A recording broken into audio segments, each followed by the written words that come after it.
আমার এমন স্বাদের ওল চিংড়ি রেসিপি খেতে একবার রেসিপিটিকে ট্রাই করো। এর জন্য নিয়েছি টুমো টুমো করে আলু কাটা আর ওল কাটা। ওলকে আগে থেকে সেদ্ধ করে নিয়েছি। কতটা সেদ্ধ হয়েছে আমি একটা ফ্রক স্পুনের সাহায্যে দেখাচ্ছি। দেখো, খুব বেশিও না খুব কমও না। স্পুনটা থেকে ছাড়িয়ে নিতেই স্পুনের মধ্যে কিন্তু আর লেগেই নেই। আর নিয়েছি রোস্ট করা জিরে, ধনে আর গোটা লঙ্কা। ওটাকে শিলনোড়ায় পেস্ট করে নিয়েছি। এবার গ্যাসেতে কড়াই বসিয়ে তেলটা দিয়ে দেব। তেলটা গরম হয়ে আসলে খুন্তির সাহায্যে কড়াইয়েতে স্প্রেড করে নেব, যাতে দিলে লেগে না যায়। ভালো করে স্প্রেড করা হয়ে গেছে। এবার টুমো করে কেটে রাখা আলুগুলিকে আমি দিয়ে দেব। আলুগুলি সব কড়াই ছেড়ে দিলাম। এবার সামান্য পরিমাণে হলুদ দেব আর সামান্য পরিমাণে লবণ দেব।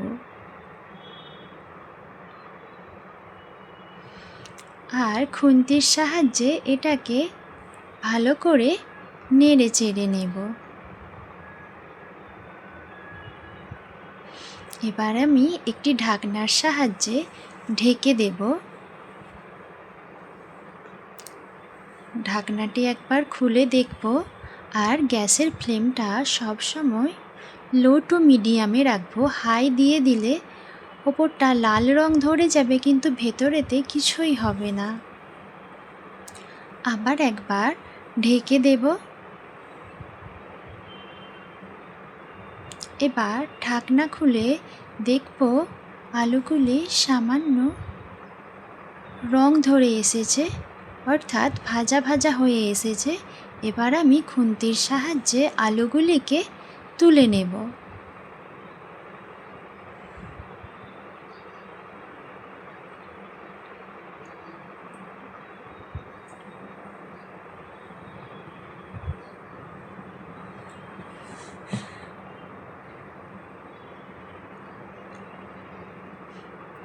আলুগুলি তোলা হয়ে গেছে। এবার ওই তেলে আমি দিয়ে দেব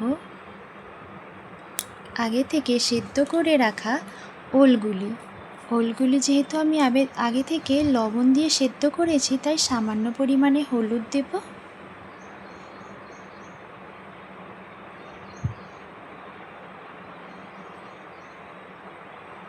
আর ভালো করে কষিয়ে নেব। হালকা রং ধরে আসলে এবার ওলগুলিকে তুলে নেব একটি পাত্রে।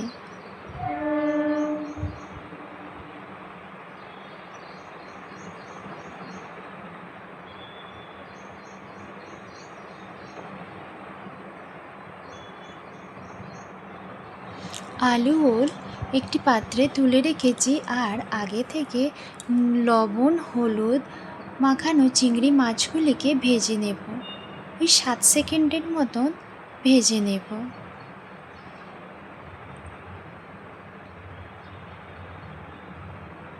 বেশি ভেজে নিলে এর গন্ধটা পালিয়ে যাবে আর স্বাদও বেশি হবে না।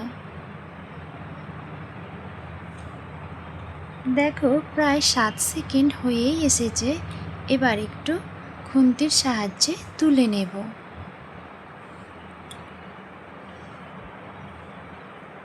তোলা হয়ে গেছে। এবার কড়াইতে ওই তেলেতে ফাটিয়ে রাখা এলাচ আর একটু দারুচিনি দেব আর সামান্য পরিমাণে জিরে দেব। জিরে দারুচিনি এলাচ নেড়ে চেড়ে এবার দিয়ে দেব পেঁয়াজ কুচি। একটা মিডিয়াম সাইজের পেঁয়াজ নিয়েছি। এবার দেব বেটে রাখা রসুন আর আদা।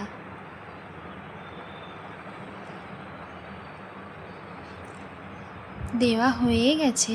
এবার খুন্তির সাহায্যে হালকা করে কষিয়ে নেব। কষানো হয়ে গেলে এবার দেব কেটে রাখা টমেটো।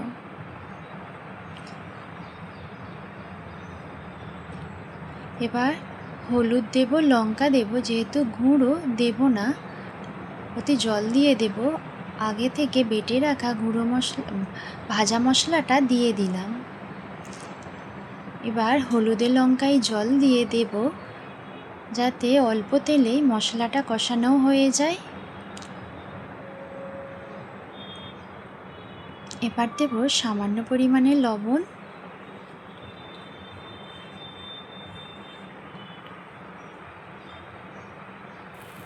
মশলা কষানো হয়ে গেছে। এবার ভেজে রাখা ওল, চিংড়ি আর আলু একসাথে দিয়ে ভালো করে কষিয়ে নেব।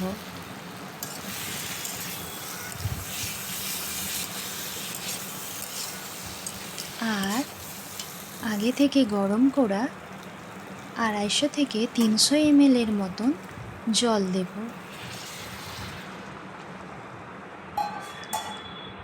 জল দিয়ে দিয়েছি। এবার এটিকে ঢেকে দেব। ওই 7 মিনিটের মতো রাখবো, একদম রেডি সার্ভ করার জন্য।